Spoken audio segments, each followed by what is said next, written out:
Hey everybody, this is what I want you to learn for week 3. So I'm going to run through this PowerPoint, give you the basic ideas of what what I wanted you to learn for the 3rd week. Also, make sure you have your Google Doc open when you go through this and fill out that chart on what you learned and what you didn't understand. Okay, so week 2 we left off with the Articles of Confederation was a failure. Things didn't work like they were supposed to. The government couldn't put down rebellion in the country and so forth. So what happened was, in February of 1787, Congress called, the Articles of Confederation Congress called for a review of the Constitution. They wanted to revise the Articles. When the convention met in May in Philadelphia, same place where they signed the Declaration, debated and signed the Declaration of Independence, same place, Independence Hall. They developed, the first thing they decided to do was actually to throw out the Articles of Confederation and start brand new. So they were kind of committing treason there. So they didn't want anybody to know. They pledged secrecy to one another. But they actually were kind of overthrowing the government. They were replacing the old national government with a brand new one. So they right away then went beyond their express powers from the Articles of Confederation government to revise. They replaced. Okay, so states were asked to submit a new plan for government.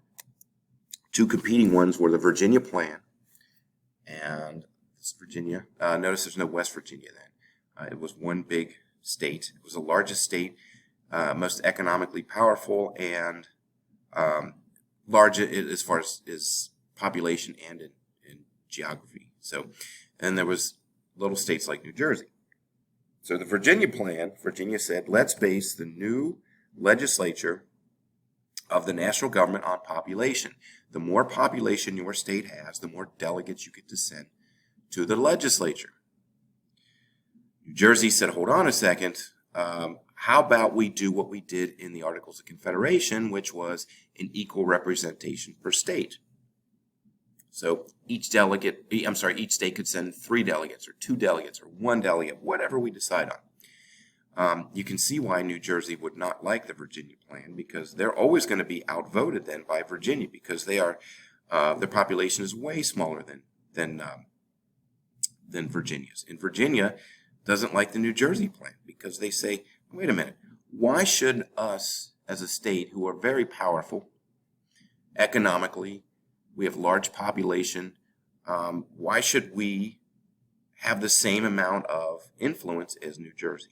So they fought about this for a while, and Connecticut came up with the Great Compromise. Okay, this is the thing that kept the convention from continuing. They couldn't decide, how do we do this representation thing. Connecticut stepped up and they said, you know what? Everybody's looking at this side or this side. There's actually some room in the middle here. And they put together a plan that said, why don't we put both plans together? Let's have a 2-house legislature. One, the House of Representatives, is based on population. Virginia went thumbs up on that. The Senate is the second house, and it'll be based on equal representation for each state. And they decided on 2, and it's still that way. And New Jersey went, perfect. So they agreed, and everything else just kind of fell into place there. So that's known as the Great Compromise. There were other compromises as well. There was a compromise on the Electoral College. Okay, the Electoral College kind of follows the House of Representatives plan, where the more populated a state population a state has, the more electoral college votes they have, and the more electoral college votes they have, the greater chance they have of electing the next president of the United States when there's an election. I don't know if you know this, but the national count doesn't make a difference. In 2016, Hillary Clinton won nationally. She got 2.5 million more votes than Donald Trump. But Donald Trump got more electoral college votes. He becomes president because of that. The national vote doesn't count. The state vote counts. Okay, And the more population your state has compared to the other states, the more votes that your state has towards electing a new president. We'll talk more about that when we get to the executive branch later on in the year. There was the 3/5 compromise. The 3/5 compromise related to male slaves. Okay, white men in a state counted towards the population, counted towards the representation in the House of Representatives. I'm sorry, all people do. And then a state like Virginia or South Carolina, slave states said, we want to count our slaves as well. And the compromise was, well, why don't we not count them as one person, but 3/5 of a person? I don't know how they came up with 3/5, that fraction, but each slave in a slave state counted for 3/5 of a person when you're talking about the total population. So the more slaves the state had, the more representation they had in Congress. They also compromised on the slave trade. They were worried that unity between the 13 states was going to break apart over the issue of slavery. Of course, it does later on during the Civil War, but they decided not to do anything on the slave trade for 20 years. And after 20 years after the ratification of the Constitution. So why did they have all these compromises? Because there were 13 independent states. They really kind of considered themselves countries, and it was hard getting them together to see themselves as one nation. So there was a lot of diversity in ideas and thoughts, so they had to have these compromises to make the Constitution work. As soon as the Constitution was written and it was given to the states for ratification, 9 out of the 13 states had to ratify it. There's a group called the Anti-Federalists who said, we don't like this at all. They prefer the old system where states had more power than the federal government. They felt that if the smaller the government, the closer it is to the people, the better the government is towards bending to the will of the people, because that's what democracy is about. Okay? And they felt like a big national government was going to become corrupt, like they felt Great Britain had become. And it was going to become tyrannical. It was going to suffer, the people were going to suffer from tyranny, a dictatorship. They also felt that it violated, this is the big one, principles of the Declaration of Independence. Okay, they felt that this Constitution just kind of threw the Declaration out the window. All of the ideas that were in the Declaration. Felt that it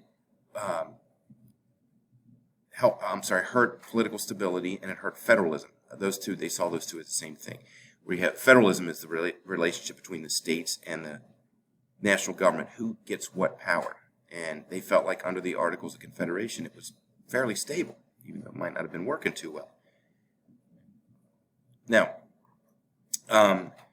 you have to read you read one of the Anti-Federalist papers, Brutus number 1, and that's what they said basically in Brutus number 1, which was an essay published in the newspaper around the country. This was the social media of the day. That's how you got the word across. You put stuff in newspapers, and they said basically this Constitution was going to destroy liberty, and it went against the Declaration of Independence.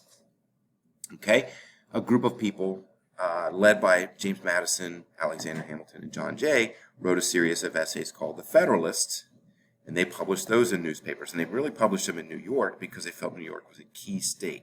If New York said yes to the Constitution, there was going to be other states that would ratify it as well. Okay, so excuse me. You've read some of these Federalist papers, and the hardest one I think to understand is Federalist number 10. Federalist 10, Madison talks about factions. Okay, faction is a word we really don't use today too much. We call them political parties.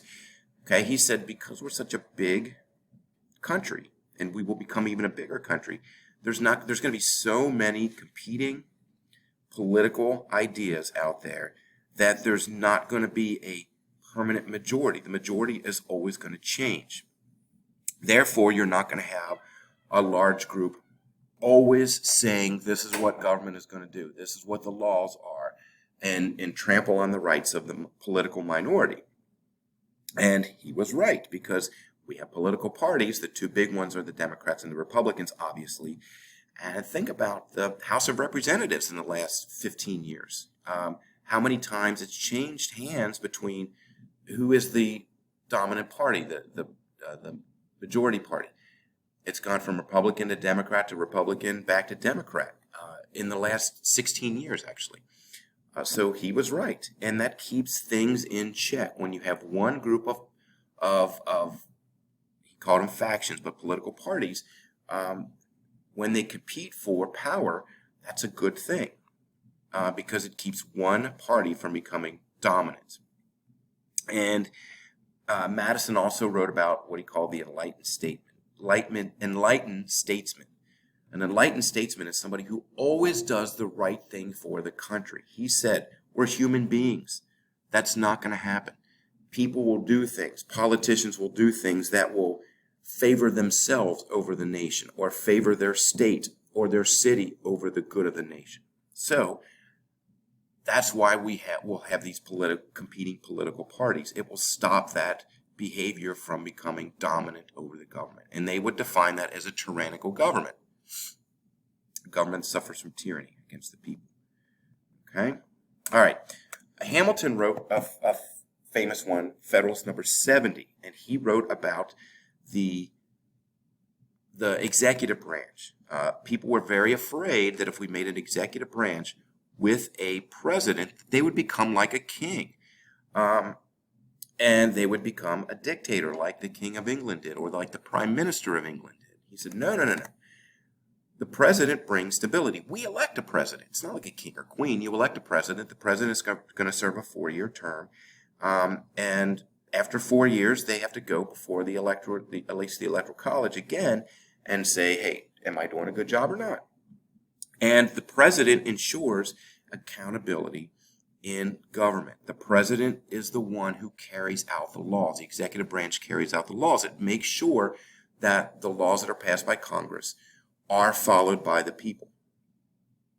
Okay, so a strong executive, they felt, was necessary for a government that worked well. And as you know, under the Articles of Confederation, there was no executive branch. There was nobody to carry out the law. So that was not a good situation. Think of Shays' Rebellion. There was no executive that was in charge of an army that could put down that rebellion. Okay. He also wrote in Federalist 78, that was another essay Hamilton wrote about judicial review.